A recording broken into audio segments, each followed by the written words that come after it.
there is somebody's windshield that was left on this power pole. And if we look right behind us, we could see Ruben Almaraz's mailbox that is still broken.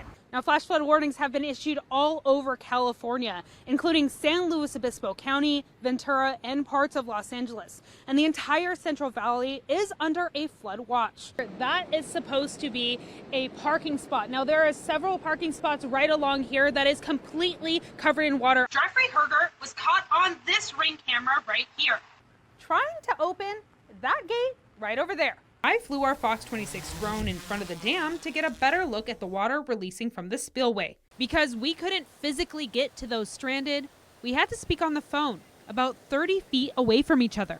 I don't think I've ever done an interview like this before. At least 2 people are dead following a plane crash Saturday evening near Truckee, just west of Reno. California is battling mosquitoes with a novel approach. More mosquitoes. Today, those temperatures are going to be really gorgeous. 80 degrees over in Hanford, 77 in Yakima, Tri-Cities, 80 degrees. For about a mile stretch on East Tulare Avenue, there's not one stop sign between Peach and Clovis Avenues. Now, for those that don't live in the area, that might not be a concern. But for those that do, this intersection right here becomes a danger zone on the daily. Every day, Ruben Almaraz says he keeps his head on a swivel because speeders don't know when to slow down. My son's youngest one's 7. I'm telling him, like, hey, hold my hand when we walk out. Just because you just never know. Tuesday, Almaraz narrowly missed getting hit while grabbing his mail, and he caught that on camera. His initial reaction? Whoa. Shouldn't be here right now. There are still remnants of crashes. Now, if we take a look right over here, there is somebody's windshield that was left on this power pole. And if we look right behind us, we could see Ruben Almaraz's mailbox that is still broken. Crash after crash.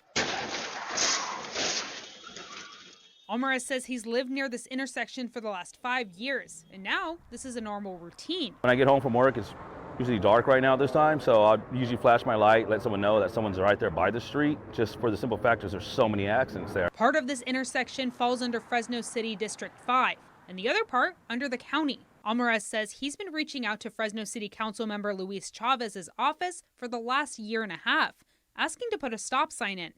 Do I gotta die and they're still gonna try to figure out who's gonna pay for it? At least a stop sign? Like, stop sign with some flashing lights don't cost more than actual street lights. I reached out to Councilmember Chavez to see if this might be a concern for him. We've had a lot of close calls in that intersection, and God forbid something serious happens, and then we're left with saying we could have prevented this. All Almaraz wants is to create a 4-way stop right here at this intersection, so cars don't keep speeding by. In Fresno, Sophia Lesseos, Fox 26 News. I was so caught off guard. We had no type of notice, no type of warning even. The owner had told me Happy Easter. Employees at Foster Freeze and Lemoore say they're now out of a job. We had gotten a text in the group chat that we were shutting down, and I completely thought it was an April Fool's joke. Turns out he wasn't the only one. Did you guys think that this was an April Fool's joke? Yes. Yes. I thought, like, you must be joking. You must be playing with me. But this was no joke. By the time I got here, there was people in uniforms ready to start their day, not knowing that that would be their last check. Monica Navarro, the former assistant manager, says when she got to the restaurant in the morning, the locks were being changed and employees were handed their final check. I had walked in and he had just immediately was like, you guys are out of a job. Like, I'm sorry. While we were there at the Foster Freeze restaurant, owner Lauren Wright was walking out. I tried to get a statement. I think he's going to take off before we even get a chance to talk to him. Excuse me, Lauren? But he quickly drove off. Moments later, I gave him a call. Your call has been forwarded to an automatic voice message system. He did not answer, but did send a text saying in part, I couldn't survive the mandated wage increases. Last thing I ever wanted was to close down. But by Friday night, I knew I was most likely not going to be able to stay open, but I didn't want to ruin their Easter Sunday.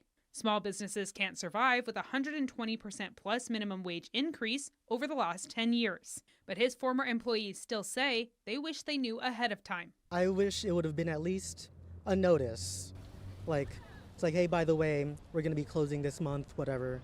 It's like we would have had time to look for jobs, but he didn't give us that chance. This man has been seen all over the valley, from Clovis to Fresno to Fowler. And now Biola woman says he came by her house too. Excuse me, can I help you? This homeowner, who wanted to remain anonymous, says Hergert came to her house on November 18th. She hadn't been able to figure out who he was until now. 2 days ago when you guys aired your first clipping, that's when we saw him. We saw the red car, we saw the strange behavior, and we were like, whoa, this is the guy. A guy who her neighbors say was walking a cat past her home. He even opened the gate in the process, letting out her dog. Brownie got out! Brownie got out! And if you thought that was bad, You'll see him dangling this cat. that's it right there. Her neighbor rushed over to see what he was doing. Why are you opening gates that don't belong to yourself? He told her he was a salesman and wanted to give the homeowner a gift, a plastic bag filled with Tide Pods.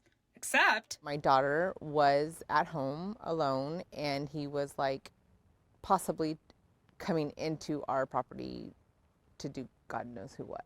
do you think that he knew that she was by herself? I scratched my head at that, and we kind of try to talk to her to ask her, did you come outside? Did he see you? You know, how is it that he, out of all the houses in our neighborhood, he picked the one that had the young girl that was, you know, at home? You would think that they're safe in your own home, and you gate it and you protect it, and you know, yeah, you have video and whatnot, and you have great neighbors, but it's just sad that we have to live this way. After hearing about his background from our news coverage that include accusations of stalking, indecent exposure to children, her neighbor says she's glad she stepped in. We have each other's backs because you don't go around doing things like that. Even though technically Hergert wasn't breaking any laws, locals in the area want to make one thing clear. They're not going to be putting up with anyone acting strange in their neighborhood. In Biola, Sophia Lesseos, Fox 26 News.